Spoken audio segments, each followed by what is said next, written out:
ทุกวันในเวลาเดียวกันนี้และก็ทางสถานีวิทยุแห่งนี้วันนี้ญาติโยมก็เป็นวันแห่งพระพุทธเจ้าก็มีทุกวันนะวันนี้จะนำญาติโยมไหว้พระสวดมนต์บอกข้อศีลคือญาติโยมนำไปเป็นข้อปฏิบัติเพื่อชีวิตจะได้รุ่งโรจน์มีแต่ความสุขมีแต่ความเจริญและถวายเป็นพระพรชัยมงคลได้สมเด็จพระเจ้าลูกเธอเจ้าฟ้าพัชรกิติยาภาขอให้พระองค์ท่านได้หายจากอาการพระประชวรการเจ็บไข้ได้ป่วยจงหายไปพระองค์ท่านนั้นมีพระชนมายุยิ่งยืนนาน100 ขวบเข้าพระวรรษายิ่งขึ้นไป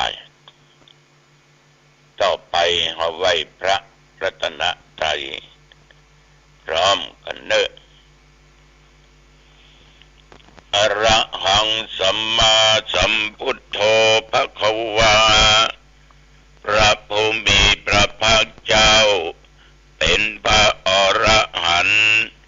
ดับเพลิงกิเลสเพลิงทุกข์สิ้นเชิงตรัสรู้ชอบได้โดยพระองค์เองพุทธังภวันตังอภิวาเทมิข้าพเจ้าอภิวาทพระผู้มีพระภาคเจ้าผู้รู้ผู้ตื่นผู้เบิกบานกราบพระพุทธสวากขาโตภควตาธัมโมพระธรรมเป็นธรรมที่พระผู้มีพระภาคเจ้าตรัสไว้ดีแล้วธัมมังนัมสสามิข้าพเจ้านมัสการพระธรรมกราบพระธรรมสุปฏิปันโนภควโตสาวกสังโฆพระสงฆ์สาวกของพระผู้มีพระภาคเจ้าปฏิบัติดีแล้วสังฆังนะมามิข้าพเจ้านอบน้อมพระสงฆ์กราบพระสงฆ์นะโมตัสสะภะคะวะโตอะระหะโตสัมมาสัมพุทธัสสะนะโมตัสสะภะคะวะโตอะระหะโตสัมมาสัมพุทธัสสะนะโมตัสสะภะคะวะโตอะระหะโตสัมมาสัมพุทธัสสะพุทธังสรณังคัจฉามิธัมมังสรณังคัจฉามิสังฆังสรณังคัจฉามิตุติยัมปิพุทธังสรณังคัจฉามิตุติยัมปิธัมมังสรณังคัจฉามิตุติยัมปิสังฆังสรณังคัจฉามิตติยัมปิพุทธังสรณังคัจฉามิตติยัมปิธัมมังสรณังคัจฉามิตติยัมปิสังฆังสรณังคัจฉามิปานาติปาตาเวระมณีสิกขาปะตังสมาธิญามิสินสิกขาบทนี้ละเว้นจากการฆ่าละ ตินนาตานาเวระมะนีสิกขาปะตังสมาธิญามิสินสิกขาบทนี้ละเบญจากการลักกาเมสุมิจฉาจาราเวระมะนีสิกขาปะตังสมาธิญามิสินสิกขาบทนี้ละเว้นการพูดเท็จสุราเมรยะมัจจปมาตฐานาเวระมะนีสิกขาปะตังสมาธิญามิสินสิกขาบทนี้ละเว้นจากการดื่มของมึนเมาและสิ่งเสพติดทุกชนิดอิมานิปัญจสิกขาปทานิสีเลนะสุขติงยันติสีเลนะโภคสัมปทาสีเลนะนิพุตติงยันติตัสสมาสีลังวิโสทะเยประเดี๋ยวนี้ได้บอกข้อศีลแก่ญาติแก่โยมเป็นการทบทวนศีลสิกขาบทเพื่อว่าจะได้นำไปแก้ไขสิ่งที่ได้ขาดตกบกพร่องไปเป็นการย้ำเตือนในเรื่องของนิจจศีลหรือปัญจศีลศีลห้าคือญาติโยมได้ทบทวนเดี๋ยวก็ได้นำไปปฏิบัติกันต่อไปสวดบทพุทธมนต์เพื่อเป็นมังคละเป็นมงคลต่อไปยะโตหังภาเกเนอริยายาชาติยาชาโตนาปิชานาเมสัญจิจาปานังชีวิตาโวโรเบตาเตนะสัจเจนะโสติเตโหตุโสติขัพพัสสะโพชังโคสัตติสังฆาโตธัมมานังวิจโยตถาวิริยัมปิติปัสสติโพชังคาจะตถาปะเรสัมมาทุเปขะโพชังคาสัตเตเตสัพพตัสสินา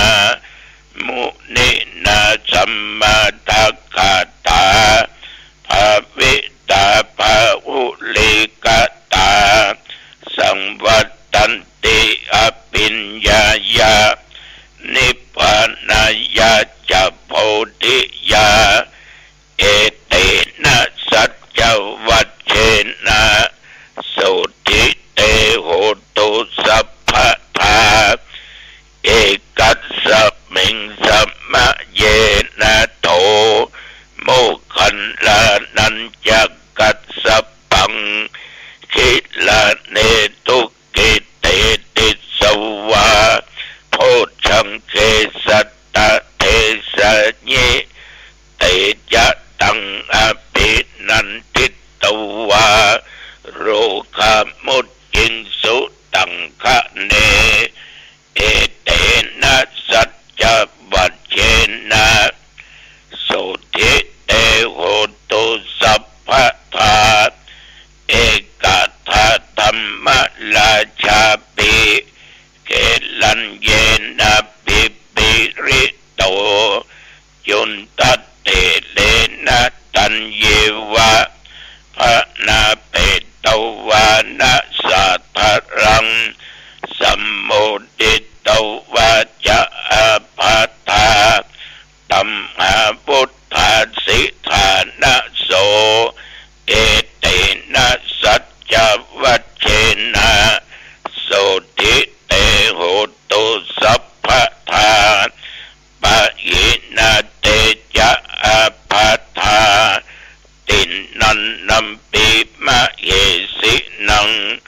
มัคคะอัตตกิเลสาวะปัตตานุปติธัมมะตังเอเตนะสัจจวัชเชนะโสทิเตโหตุสัพพะทาภวะตุสัพพะมังคลังรักขันตุสัพพะเทวตาสัพพะพุทธานุภาเวนะสัทธาโสทิภวันตุเตภวะตุสัพพะมังคลังรักขันตุสัพพะเทวตาสัพพะธัมมานุภาเวนะสัทธาโสทิภวันตุเตภวะตุสัพพะมังคลังรักขันตุสัพพะเทวตาสัพพะสังฆานุภาเวนะสัทธาโสทิภวันตุเตขอถวายพระพร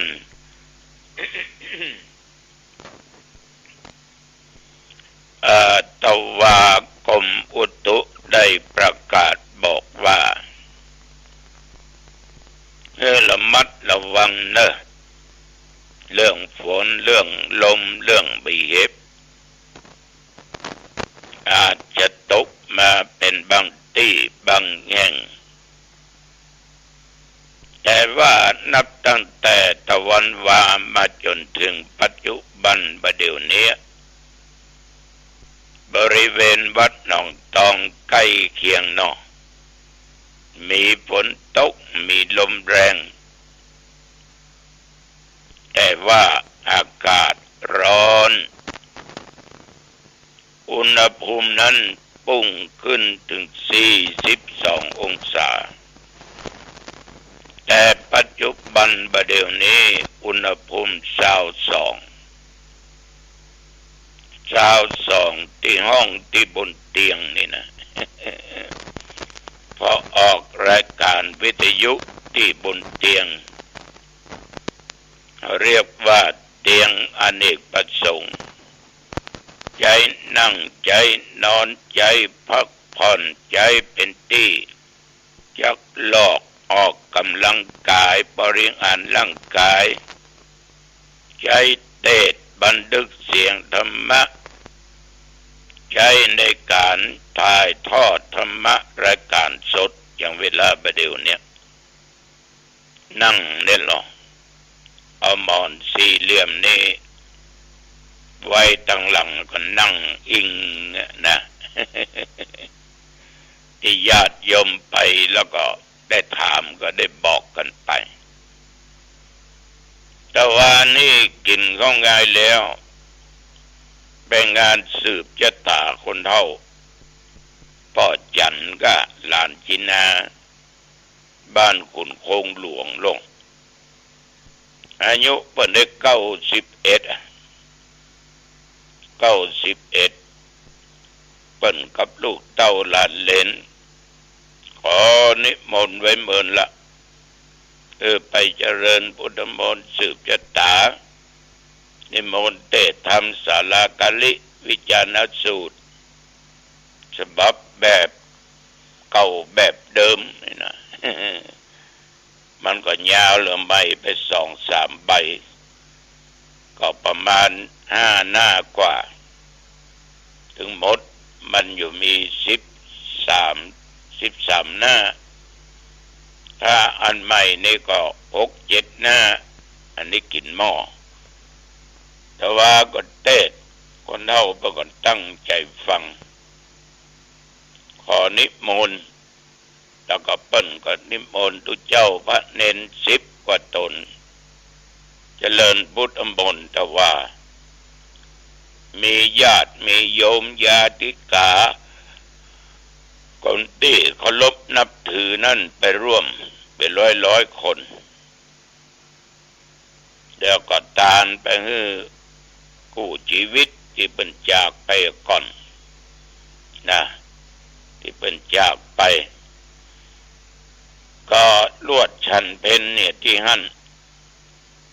ญาติโยมท่านผู้ฟังทั้งหลายการสืบชะตาการนิมนต์ตุเจ้าไปเจริญพุทธมนต์มนต์นั่นก็คือคาถาต่างๆนั้นส่วนมาก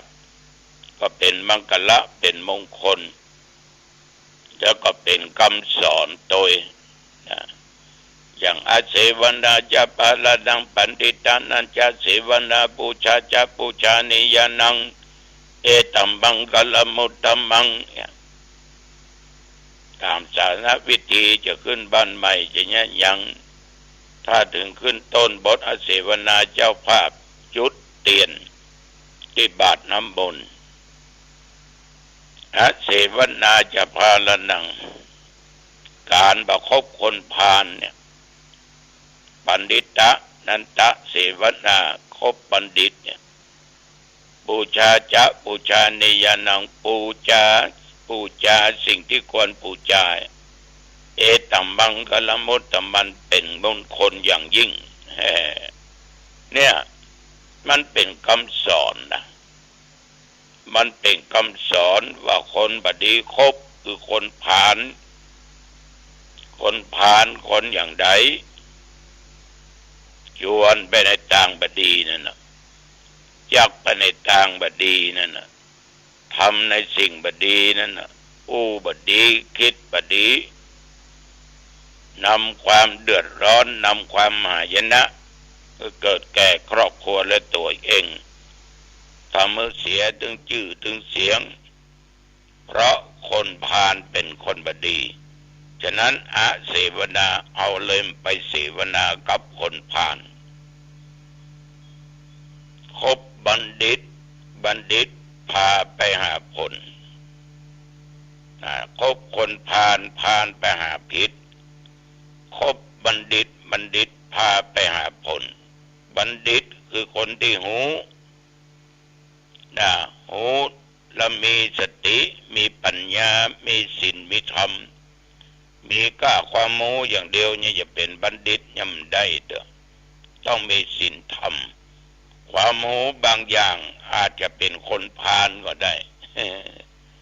ญาติโยมลองฟังข่าวดูข่าวกันคนรู้ทั้งนั้นเป็นคนอันธพาลถึงวันนี้แล้วก็ถ้ามันมีศีลมีธรรมเนี่ยเดือดร้อนบัณฑิตคนที่มีความรู้จบสูงแต่มีศีลมีธรรมอันเนี้ยนำบ้านเมืองเจริญถ้าอยู่กันไปในครอบครัวหมู่บ้านก็มีแต่ความสงบมีแต่ความสุข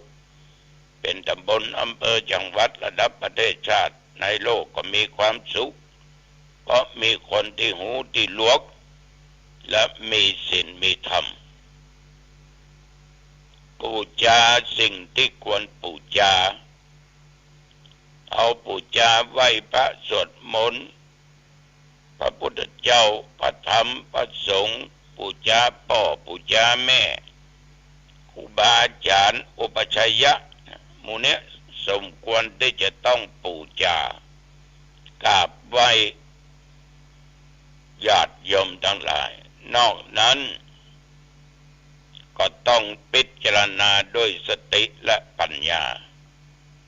ว่าบัจจัยว่าหันอันใดก็ยกมือไหว้กราบกระม็อบ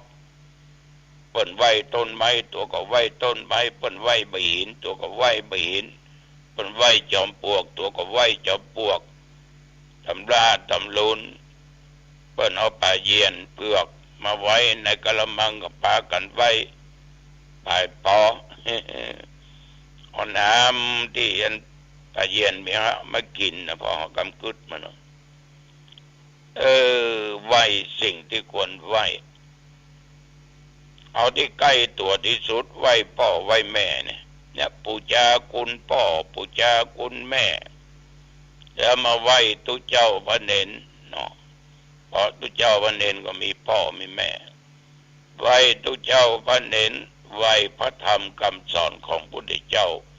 ไหว้สารูปของพระพุทธเจ้าเพราะพระธรรมคำสอนนั้นเป็นคำสอนของพระพุทธเจ้า เฮาจักอันใดเป็นบาปอันใดเป็นบุญแม่นก็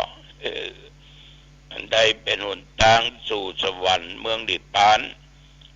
อันใดเป็นทางไปสู่มโนโหกอวิจีแม่นก็อันเนี้ยควรกราบควรไหว้ใจก็ไหว้ดะอันไหนยังก็ไหว้สมาเด้อลองเอาขี้หมานี่ไปกองไว้สักทีเอาขี้ดินก็ปกแป้งสวยดอกเหียจุดธูปเทียนไว้เอาลองไหว้กันคนกายไปกายมาสงสัยหรอกถ้ายังมีของดีแน่ศักดิ์สิทธิ์แน่เพราะมันยังไหวมันต้องลงไปกราบไปไหวหลอกอะไรอย่างนี้มันง่ายเท่าหลอกคนแต่คนก็ชอบเมื่อคนหลอกนั่นแปลกนะป้าออกไม่ออกอันที่ฟังนี่บอกว่าเนอะอย่าบดีก็โดนหลอกหลายคนบอกฉะนั้นญาติโยมมนต์ต่างๆที่ตุเจ้าสาธยายนั้นมีความหมายสืบชะตาจะเป็นมังกละเป็นมงคลจิตต้องตั้งมั่นเป็นสมาธิบ่วอกแวกบ่เลวซ้ายและขวาบ่ลุกลี้ลุกลนนะตั้งใจฟังตุเจ้าสวดโดยจิตอันสงบนั่นได้บุญละมงคลเกิดขึ้นละบางท่านบางคนปัญญามันก็เนี้ยตุเจ้ากำลังสวดก็แล้วก็ลุกไปต้อนรับแขกก็แล้วก็ลุกไปที่งานแล้วก็ลุกมาที่นี่ว่าตุเจ้าว่าคนบ้านนะไปงานหลายที่ตุเจ้าบางตนก็อย่างนั้นตุเจ้าเป็นกำลังครูบาอาจารย์เจริญพุทธมนต์มันก็ได้นึกว่ามันเป็นตุเจ้าเองก็เดี๋ยวก็ลุกออกจากโขงจะตาไปก็เดี๋ยวก็ไปงั้นก็เดี๋ยวก็ไปนี่ก็เดี๋ยวปิกมานั่งก็เดี๋ยวก็ลุกไปอันนี้ตุเจ้านะจะว่าเอาไปนะญาติโยมบางท่านเนี่ยตั้งสมาธิตั้งมั่นอย่างตะว่าเนี่ยปวิจันทร์91ตั้งใจอย่างขนาดหนักจะมาก็เลยผูกข้อมือเนี่ยเปิ้นจะลุกมาจะมาว่าไม่เป็นไรจะมาก็ลุกเตียวไปมัดมือเพราะคนเฒ่าเปิ้นนั่งรถวินแชร์มันลำบากนะเขาลุกได้เขาก็เตียวไปมัดมือเปิ้นก็ดีอกดีใจจนน้ำตาในคอเบานั่นคือปีติดีใจขนาดตุเจ้าหนองตองเนี่ยลุกกับตีไปมัดมือญาติโยมปีติดีใจมีความสุขใจอันเนี้ยแต่ว่าไปสืบชะตาเทศลากาลิที่พุทธเจ้าเนี่ยบนพระอานนท์เนี่ยญาติโยมไปเทศนาคือแก่คนทั้งหลายได้ฟังกันเรื่องมันนักเนาะอย่างใดก็ตามญาติโยมคนเฮานี่นะอยู่ถึงวันเนี่ยถ้าพอใจ